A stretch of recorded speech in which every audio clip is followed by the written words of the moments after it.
ఒక్క కేసు కూడా తీన్మార్మలన్న భూమి పంచాయతీ లేదు. ఏ ఒక్క కేసు కూడా నా గెట్టు పంచాయతీ కాదు. ఇది మీ ప్రజల కోసం, మీ పిల్లల కోసం, మన భవిష్యత్ తరాల కోసం ప్రశ్నిస్తే పడ్డటువంటి అక్రమ కేసులు. 100 రోజులు జైల్లో మగ్గిన, 100 రోజుల పాటు నా కుటుంబానికి దూరంగా ఉన్నా, నా పిల్లలకు దూరంగా ఉన్నా, ఈ సమాజానికి దూరంగా ఉన్నా, ఎక్కడ ఉన్నా రెట్టించిన ఉత్సాహంతోనే బయటకు వచ్చిన తప్ప ఎక్కడ తల వంచలేదు, మడమ తిప్పలేదు.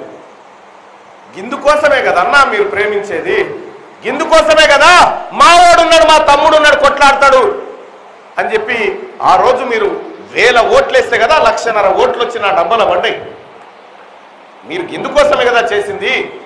ఎక్కడ ఉన్నా ప్రతి ఉపాధ్యాయుడు, ప్రతి అడ్వకేటు, ప్రతి రిటైర్డ్ టీచరు, లెక్చరర్స్, కాంట్రాక్ట్ ఉద్యోగులు, అలాగే జూనియర్ పంచాయతీ సెక్రటరీల దగ్గర నుంచి అనేక మంది నిరుద్యోగులు ఈ పోరాటాన్ని మా కోసం మాట్లాడుతున్నాడు ఒకడు ఉన్నాడని చెప్పి వాళ్ళు రావడం జరిగింది.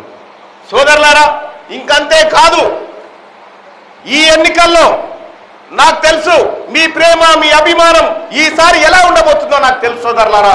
కానీ నేను చెప్పాల్సినవి చాలా ఉన్నాయి కాబట్టి, చెప్పడం నా ధర్మం కాబట్టి, ఇవాళ నిన్ననే మీరంతా చాలా మంది కాంగ్రెస్ పార్టీ నాయకత్వం అంతా నిన్న అహోరాత్రులు కష్టపడి కాంగ్రెస్ పార్టీ ఎంపీ అభ్యర్థి గెలుపు కోసం మీరు కష్టపడ్డారు.